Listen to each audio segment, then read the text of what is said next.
ఒక అరగంట క్రితం అహ్మదాబాద్లో ఒక ఘోర విమాన ప్రమాదం జరిగిందని వార్తలు వస్తున్నాయి.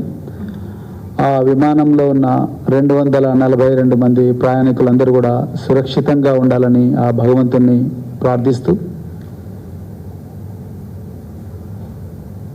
మరి ఎవరైతే మృతులున్నారో ఎవరైనా మృతులుంటే వాళ్ళ ఆత్మలకు శాంతి కలగాలని ప్రార్థిస్తూ, మరి ఈరోజు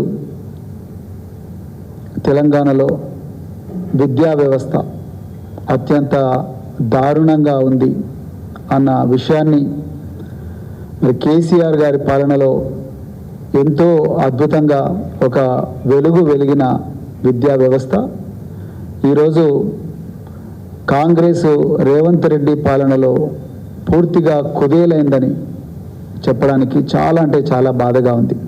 అయితే అంతకన్నా ముందు ఒక విషయం తెలంగాణ ప్రజల దృష్టికి తీసుకురావాలి. మరి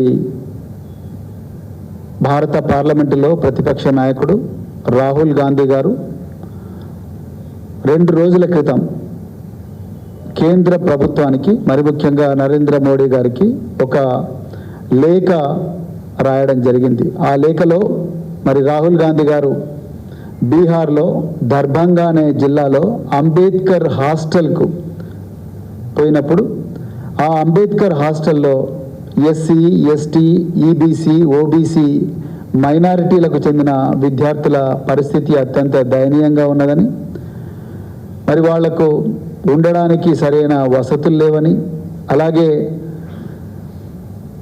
టాయిలెట్ల పరిస్థితి అత్యంత ఘోరంగా ఉందని, తాగడానికి నీళ్లు కూడా సరిగా లేవని, అదేవిధంగా ప్రాపర్ మెస్ ఫెసిలిటీస్ కూడా లేవని, అలాగే లైబ్రరీలకు బుక్కులు లేవని, అలాగే ఇంటర్నెట్ సదుపాయం కూడా లేదని, అలాగే విద్యార్థులకు రావాల్సిన